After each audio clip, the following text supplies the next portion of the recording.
Bonjour à tous, j'espère que vous allez très bien. Dans l'idéal, j'espère que cette vidéo sort très peu de temps après la grosse vidéo que j'ai sortie. Vous le savez, sur cette chaîne, je fais à peu près ce que je veux, hein. C'est ma chaîne, il n'y a pas de thème, donc ça m'arrange, tu vois, parce que je peux faire ce que je veux. C'est-à-dire que demain, je fais une vidéo de couture, je la fais, voilà. Et il faut savoir qu'il y a quelques temps, je suis retombé sur des vidéos de The Carry 78. Et je sais pas si vous vous souvenez, mais il y a une époque où TK il faisait des vidéos appelées les conseils de grand frère. Genre c'était juste des vidéos où il donnait des conseils aux petits parce que lui avait plus d'expérience, etc. Et moi, j'ai pas regardé The Carry à cette époque, d'ailleurs j'ai jamais vraiment regardé cette chaîne. Mais je vous avouerai que quand je suis tombé dessus, je me suis dit putain c'est quand même pas mal, tu vois, c'était bien et puis c'est dommage qu'il le fasse plus. Du coup j'ai fait mes petites recherches à droite à gauche et en fait il se trouve qu'il y a vraiment plus personne qui fait ce genre de vidéos.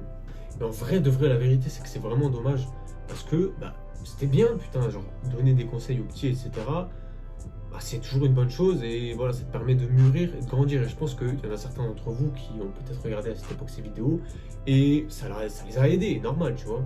Bref, du coup, aujourd'hui, il le fait plus. Aujourd'hui, sa meuf a 16 ans et... Non, je voulais juste placer ça comme ça. Bref, du coup, je me suis dit, pourquoi moi je le ferais pas? Pourquoi moi, qui ai déjà le vénérable âge de 19 ans quand même, hein, c'est quand même pas mal, pourquoi je le ferais pas? Parce que c'est vrai qu'on a toujours tendance à croire qu'une personne qui a 18, 19, 20 ans ne peut pas donner de leçons parce que voilà, il a très peu de vécu, il a rien vécu dans sa vie, etc. Moi, je suis pas du tout d'accord avec ça. Je pense vraiment qu'à 19 ans, tu as déjà vécu beaucoup de choses. Tu as déjà eu des problèmes dans ta vie, tu as fini tes études normalement, si t'as pas redoublé, voilà, t'es passé à des études supérieures, ou comme moi, tu as déjà un travail, ou tu en as même déjà eu plusieurs, parce que voilà, moi j'ai 19 ans, mais j'ai déjà eu des problèmes mineurs et majeurs dans ma vie, j'ai fini mes études, j'ai déjà eu beaucoup de travail, donc j'ai des responsabilités entre guillemets, donc je pense vraiment que à 19 ans, tu peux déjà, entre guillemets, conseiller les plus jeunes. Donc évidemment, ce genre de vidéo, elle n'est pas vraiment adressée aux personnes de mon âge parce que, voilà, vous allez vous dire, ouais, mais ok mec, merci, on savait tout ça, mais c'est vrai que les petits qui peuvent regarder, qui ont 12, 13, 14 ans, sont pas forcément au courant de ce genre de choses et voilà, ils ont toujours besoin d'un petit peu un repère parce qu'à cet âge-là, c'est vraiment un âge voilà, où tu te cherches, tu essayes de savoir qui tu es vraiment. J'ai parlé un petit peu comme un Jedi, tu vois, genre, essaye de savoir qui tu es. Luc, qui es-tu vraiment? Bref, du coup, voilà, on va commencer. Et le principe de ce genre de vidéo, ce sera de simplement posez-moi des questions dans les commentaires. Voilà. Ce que vous voulez savoir, je vous conseillerai dessus. Comment aussi, bon, avec les meufs. Bon, on va effacer cette question, moi je sais pas trop faire. Mais voilà, vous pourrez me poser plein de questions. Et aujourd'hui, voilà, la première question à laquelle je vais répondre, entre guillemets, c'est pas vraiment une question et on me l'a pas posée. Je me dis juste que c'est une question qui pourra toucher beaucoup de monde.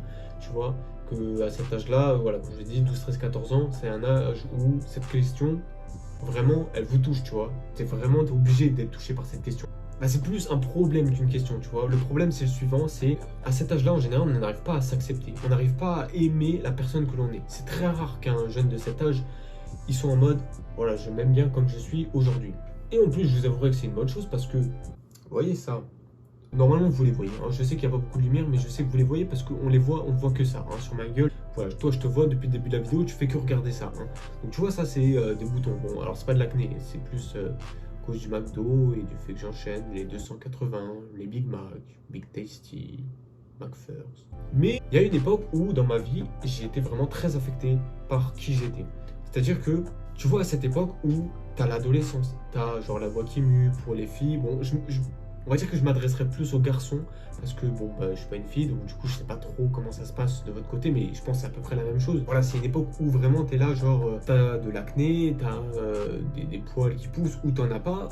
Moi voilà, la nature m'a plutôt gâté, on va pas se mentir, mais avant d'être gâté par la nature, je ne l'ai pas été du tout, hein. Vraiment, il faut savoir que quand j'avais 13-14 ans, j'avais énormément d'acné, mais vraiment beaucoup pour mon âge. Parce qu'en général, quand on parle de l'adolescence, on parle de l'acné, mais souvent c'est juste, bon, t'as 2-3 boutons par-ci par-là. Moi, j'en avais vraiment beaucoup, et c'était quelque chose qui me rendait vraiment mal, tu vois. C'était quelque chose qui... ça m'affectait, tu vois, tous les jours ça m'affectait. Après, voilà, ce genre de problème, par exemple, il faut toujours se dire, il faut toujours relativiser et se dire qu'un jour ça partira. Ça partira encore aujourd'hui. Il faut savoir que j'ai 19 ans, j'ai encore des cicatrices de cette acné. Bon, ça finira par partir évidemment, il faudrait que je fasse une opération, mais ça finira toujours par partir. Et je vous jure qu'à l'époque, je croyais vraiment, j'étais en mode, et toute ma vie j'aurai ça en fait. Toute ma vie, je vais avoir cette gueule. Toute ma vie, tu vois, cette gueule-là, je ne pourrais pas l'avoir.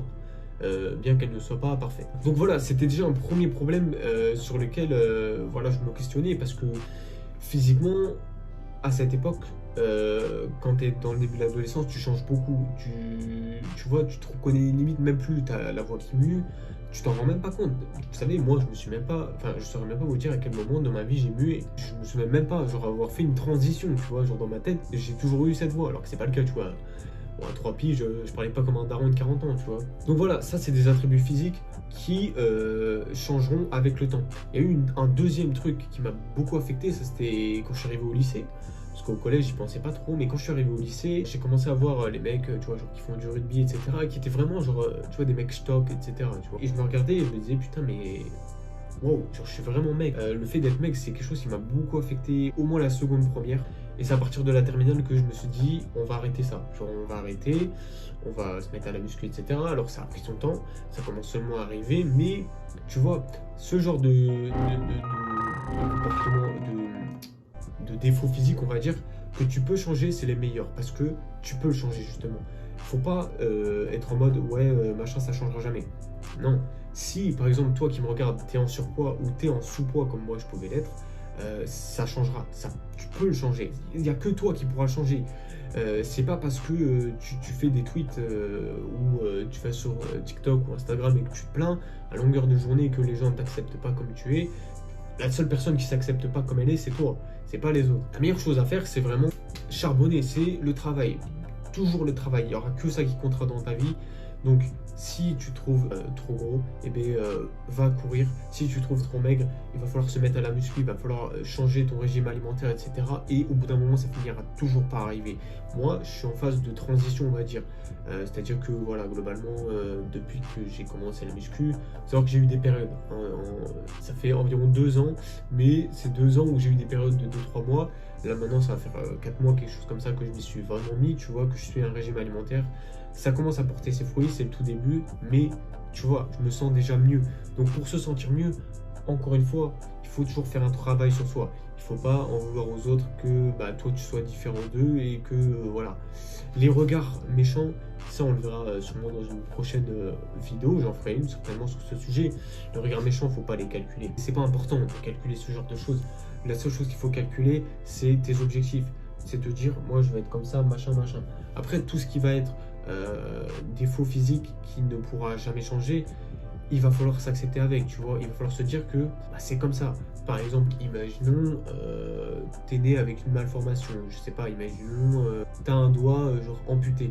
T'es né avec ça. Tu te dis, ouais, machin, c'est vraiment dur, je me sens mal quand je le regarde et tout. Alors que c'est quelque chose que quand t'étais enfant, globalement, à moins que on se soit vraiment foutu ta gueule à H24 dessus, je pense que tu le calculais pas. Alors que, tu vois, à l'adolescence, même sans se moquer de toi, tu vois là, tu le remarqueras tout seul. Tu te diras, mais pourquoi je suis comme ça, etc. Et ça, ce genre de choses, il va falloir s'accepter. C'est juste ça, mon pote. Et ça va passer. Je te jure, ça va passer. Je te jure que, voilà, si t'as 13-14 ans, tu vas vivre 2 années compliquées. Mais je pense qu'au bout de ça, au bout de ce tunnel, il y a quelque chose de bien pour toi. Parce que pour moi, il y avait quelque chose de bien. Alors que voilà, j'étais quelqu'un de maigre. J'avais beaucoup d'acné. Et j'avais vraiment beaucoup de défauts physiques, j'avais beaucoup de poils. Pour mon âge, en 4e, j'avais déjà une pilosité de quelqu'un qui a 16-17 ans, tu vois. Même plus que certaines personnes qui ont 16-17 ans. Donc voilà, c'était des trucs qui m'ont affecté. Aujourd'hui, l'acné, bon, tu vois, des fois, je vois 2-3 boutons, ça me fait rigoler. Bon, ça me fait chier, c'est vrai, mais j'en rigole. J'apprends à en rigoler parce que je me dis, tout ça, c'est derrière moi. Et au final, c'est parti. Et pour ce qui est de mon poids, je travaille dessus. Et ce qui est de ma pilosité, ça, c'est pas vraiment comparable. Mais en gros, c'est comme une personne qui va avoir un handicap, entre guillemets, genre par exemple, comme on a parlé avec le doigt manquant, entre guillemets. Voilà, c'est quelque chose qui va partir, les gars. Ça va partir. Le fait que tu penses tout le temps à ça, ça va partir. Un jour, tu n'y penseras plus. Genre, ma pilosité aujourd'hui, rien à foutre. Franchement, bon, pas rien à foutre, ouais, tu vois, je me rase, etc. Mais bon, bah, je vais pas me raser les jambes et tout, tu vois, donc les jambes, etc., qui sont très poilues, je m'en fous, tu vois. Il faut apprendre à vivre en s'en foutant, même si ça fait chier Et c'est comme ça, c'est toi. C'est pour ça, il faut s'accepter soi-même. Globalement, je pense que j'ai tout dit. C'est une bonne première vidéo. J'ai essayé de voilà, parler bien, de dire les choses comme il fallait. J'espère évidemment que ce genre de vidéo vous plaira et vous aidera surtout. Voilà, encore une fois, c'est un type de vidéo qui s'adresse vraiment aux jeunes, personnes plus jeunes que moi, qui sont en début d'adolescence, etc., qui cherchent. N'hésitez pas à me poser vos questions en commentaire. Je suis là pour ça, pour vous répondre. Je prendrai mon temps. Et bon, évidemment, je tiens à dire une chose, c'est que j'ai pas la vérité absolue. Je suis pas un demi-dieu. Je suis juste moi, un humain comme toi, comme plein de gens. Mais voilà, je pense qu'entre humains, on peut quand même s'aider. Et surtout, avec les plus jeunes, ça me fait plaisir de vous aider, ou en tout cas d'essayer de vous aider. Pour clôturer cette première vidéo, je vous dirais une chose. Acceptez-vous vous-même. Vous êtes vous et vous êtes unique. C'est ça qui est beau. T'es unique, il n'y a personne qui est comme toi. Et c'est ça qui est incroyable. Peu importe tes défauts physiques, t'es unique. Donc voilà. Sur ce, je vous souhaite évidemment une très bonne journée. Et on se retrouve bientôt pour une vidéo. Ciao.